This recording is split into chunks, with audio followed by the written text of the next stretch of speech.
Alright, here is the problem. So I communicate with some of my friends who are also cubers, and they don't know the meaning of some of the most commonly used cubing terms. So as a cuber, as a speed cuber, it is my duty to inform you and keep you updated with all those cubing terms. So if you are one of those, this video is for you. Mean where it is going. I think I should go with Felix. Number 1, +2.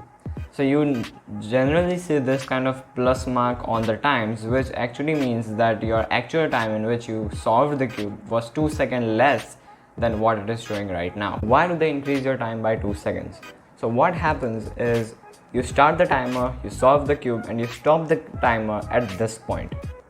Like when you have one more move to go in order to solve it. Sometimes there are 2 more moves to go in order to solve the cube, but now at this point it is not considered as completely solved, but also not considered as not at all solved.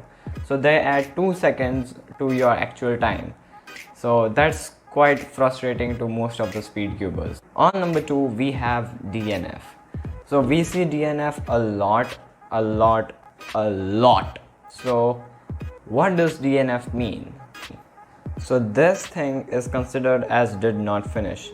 It is only 2 moves more to solve the cube, but still it is considered as did not finish. It is not counted as +2 because there are 2 more moves to go, like this. Or even if it is more than 2 moves, then like what should I say? It's obviously DNF.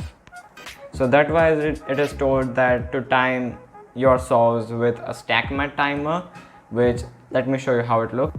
So this is known as a stack mat timer, and it was originally actually made for cup stacking, but now we cubers have adopted it. So number next, because I don't know on which number we are, I think it's number 3. So number 3 is CFOP. So what is CFOP? It is a method of solving a Rubik's Cube which most of the speed cubers use. It is quite fast, and the normal layer by layer method, which is recommended to beginners, is quite time consuming, and it is also known as the beginner's method. So first, second, and then third layer. So it is how it goes. But how CFOP goes is cross, F2L, OLL, PLL. Yeah, there is a lot of abbreviations, so still we are going to be learning it. Cross is once you make a cross. So let me show you how cross looks. So this is known as a cross, where you have a white cross or whatever color cross which is matching to other adjacent sides like this, and yeah, that's cross. F2L means first 2 layers, in which the first 2 layers of a 3x3 are solved simultaneously. Now let me show you how that looks. So this thing is known as F2L. The first 2 layers of a 3x3 are solved simultaneously. It is not like first layer and then second layer, both at same time. And then OLL and PLL. So first is the orientation of last layer, and then the permutation of the last layer. So what OLL and PLL means, let me show you.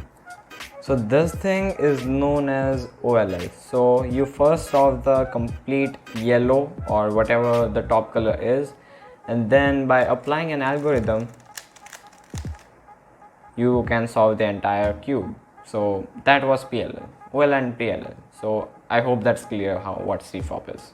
Alright, so number 4 is PB. PB stands for personal best, and personal best means the lowest time you have achieved. It could be at home, it could be at a competition, it could be in any place of the entire planet. And last for this video is WCA.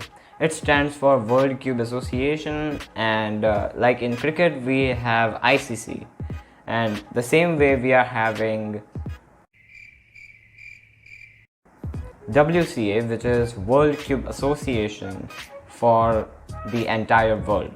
So like all the world records and like almost like world championships and all those kinds of different things are organized by WCA.